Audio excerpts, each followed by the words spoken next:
Praise the lord. ప్రభువైన యేసుక్రీస్తు నామములో ఈ ఉదయకాలమందు మీ అందరికీ కూడా శుభములు తెలియజేస్తూ ఉన్నాను. ఈ ఉదయకాలమందు మన గ్రేస్ టెంపుల్ విజయవాడ చర్చి నందు ఉదయము 11 గంటల నుండి 1 గంట వరకు కూడా కుటుంబాల క్షేమము కొరకై, కుటుంబాల ఆశీర్వాదం కొరకు, బిడ్డల చదువుల కొరకు, ఉద్యోగాల కొరకు, వారి వివాహాల కొరకు, వారి పై చదువుల కొరకు, అలాగే కోర్టు సమస్యల విడుదల కొరకు, ఇలాగున కుటుంబాల క్షేమము కొరకే ప్రత్యేకమైన ప్రార్థన జరుగుతుంది. 7 బుధవారాలు అనేకులుగా పాల్గొని మరి అనేక మంది మేలు పొందుతూ ఉన్నారు. కనుక మీరు కూడా పాల్గొనండి. అనేకులకి ఈ విషయాన్ని తెలియచేసి అనేకులకి పాల్గొనేలాగా ప్రోత్సహించి నడిపించమని మీ అందరికీ మనవి చేస్తున్నాను. ఈ ఉదయకాలమందు పరిశుద్ధ గ్రంథంలో కీర్తన గ్రంథము 54వ కీర్తన 7వ వచనము, ఆపదలన్నిటిలో నుండి ఆయన నన్ను విడిపించి ఉన్నాడు. సౌలు దావీదును తరుముచుండగా దేవుడు అతనిని సౌలు చేతికి ఎక్కడా అప్పగించలేదు. ఒకసారి దావీదు జీపు అరణ్యములో దాక్కొని ఉంటాడు. జీఫీలు గిబియాలో సౌలు నద్దకు వచ్చి దావీదు మాలో దాగి ఉన్నాడు అని చెప్తారు. దావీదు మీదకి లేచిన శత్రువులను యెహోవా దేవుడు మట్టుబెట్టాడు. ఆపదలన్నిటిలో నుండి ఆయన నన్ను విడిపించి నా శత్రువులను అణిచివేశాడు అంటూ దావీదు ఈ కీర్తన రచించాడు. ఈ కీర్తనలో ప్రాముఖ్యమైన విషయాలు మీ ముందు ఉంచాలని ఆశిస్తూ ఉన్నాను. దేవా, నీ నామమును బట్టి నన్ను రక్షింపుము, నీ పరాక్రమమును బట్టి నాకు న్యాయము తీర్చుము అని 54వ కీర్తన 1వ వచనము. దావీదుకు వచ్చిన శత్రువుల సమస్యలన్నిటిలో నుండి దేవుడు ఆయనను తప్పించి కాపాడాడు. సౌలు చేతిలో నుండి దేవుడు దావీదును తప్పించి రక్షించాడు. జీపు అరణ్యములో సౌలు చేతిలో నుండి దేవుడు దావీదును రక్షించాడు. గాతు రాజైన ఆకీష్ చేతిలో నుండి దేవుడు దావీదును రక్షించాడు. అమాలేకీయులు చెరగనిపోయిన వారి భార్యలను, పిల్లలను రక్షించాడు. దేవుడు ఆ శత్రువుల చేతిలో నుండి దావీదును రక్షించాడు. ఇంకా అనేక మంది శత్రురాజుల నుండి, రాజ్యాల నుండి దేవుడు దావీదును కాపాడి రక్షించాడు. చివరకు తన మీద తిరుగుబాటు చేసిన కుమారుని చేతిలో నుండి కూడా తప్పించి రక్షించాడు. ఆయన నా శత్రువుల చేతిలో నుండి నన్ను రక్షించును అని పాడుకుంటున్నాడు. దాదాపు క్లుప్తంగా మీ ముందుంచాను ఎన్ని సందర్భాలలో దేవుడు దావీదును రక్షించాడో. దావీదు ఆ విధంగా ప్రార్థన చేశాడు. ఆపదలన్నిటిలో నుండి ఆయన నన్ను విడిపించి ఉన్నాడు. ఈయనకి ఏ ఆపదలు ఎదురైని, ఎవరి చేతుల్లో పడ్డాడు, ఈయన ప్రార్థన చేయగా దేవుడు ఏ విధంగా విడిపించాడు. ఈ ఉదయకాలమందు నీకు కలిగిన ఆపదలు మరి విడిపించడా? 1, 2, 3, 4 దావీదు జీవితంలో, ఆయన జీవితంలో శత్రువులు ఎదురయ్యారు. పిల్లనిచ్చిన మామ ఎదురయ్యాడు ఆపద కలగ చేయడానికి. తన కన్న కొడుకు అబ్షాలోం దావీదుకి నష్టానికి కలగ చేయడానికి తయారయ్యాడు. దేవుని బిడ్డలారా, శత్రురాజులు ఎదురయ్యారు. దేశంలో నమ్మకస్తులే ఎదురయ్యి ఆయన ప్రాణం తీయాలనుకున్నారు.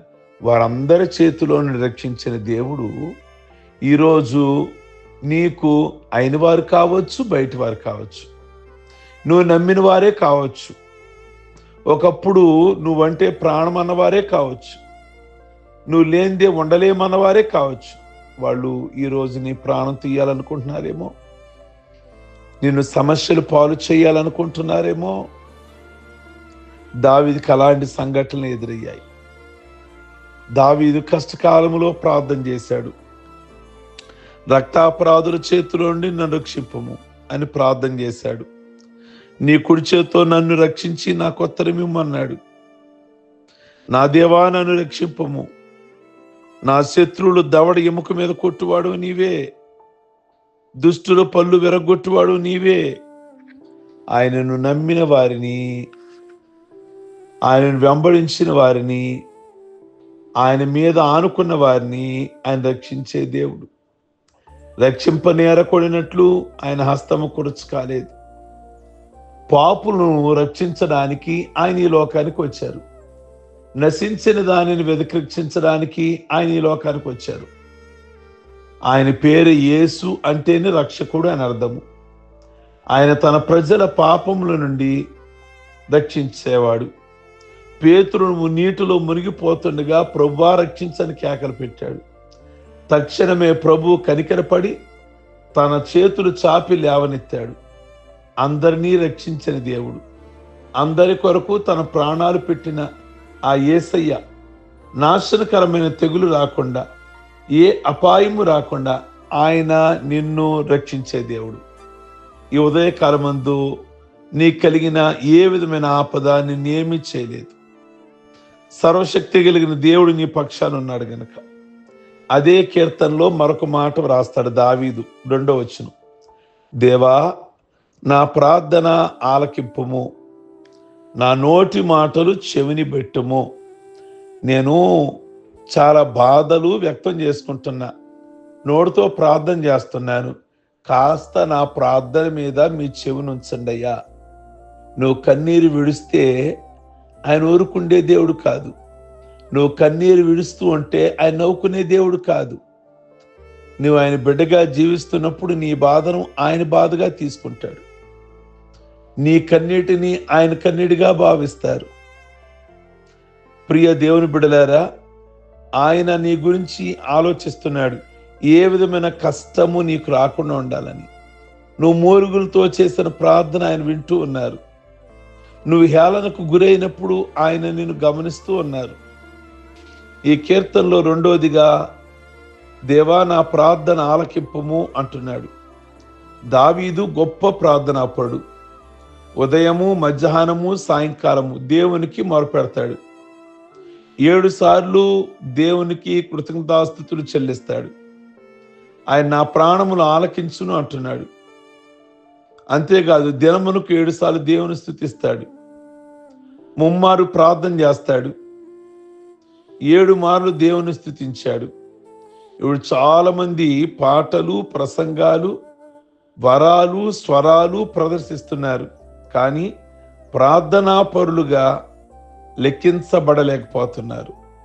పూర్వం ఏకాంత ప్రార్థనలు, గొలుసుకట్టు ప్రార్థన చేసేవారు. మంచి ప్రార్థనా పరులున్న దినాలు అవి.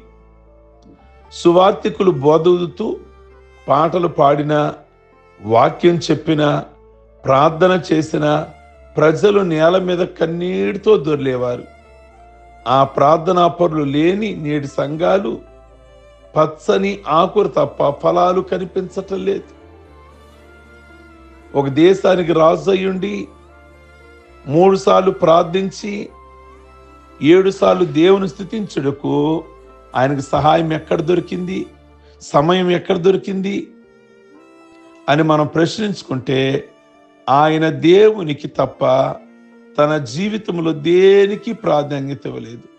మంచి విషయం కదండి. దేవునికి తప్ప మరి దేనికి ఆయన సమయము, స్థలము ఇవ్వలేదు. లోకరక్షకుడైన యేసయ్య ఆయన వంశరేఖలో జన్మించి దావీదు కుమారుడని పిలిపించుకోవడానికి సిగ్గుపడలేదు. మన యేసయ్య దావీదు వంశం నుంచి వచ్చాడు, అందుకే దావీదు కుమారుడా అని మనం పిలుస్తాము. కొంతమంది మిడిమిడి జ్ఞానంతో దావీదులో లోపాలు వెతుకుతుంటారు.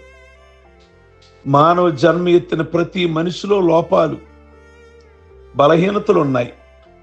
పుట్టుకతో పరిశుద్ధులు లేరు. ఆయన దేవునికి ఇష్టడు గనక ఆయనకు ఎదురైన ఆపదలలో నుండి దేవుడే తప్పించి ప్రార్థన ఆలకించి రక్షించారు. ఇదే కీర్తనలో మరొక మాట జ్ఞాపకం చేస్తా, 4వ వచనం. ప్రభువా, నా ప్రాణమును ఆదరించు వాడవు, నా శత్రువులు చేయి కీడు ఆయన వారి మీదకి రప్పించును.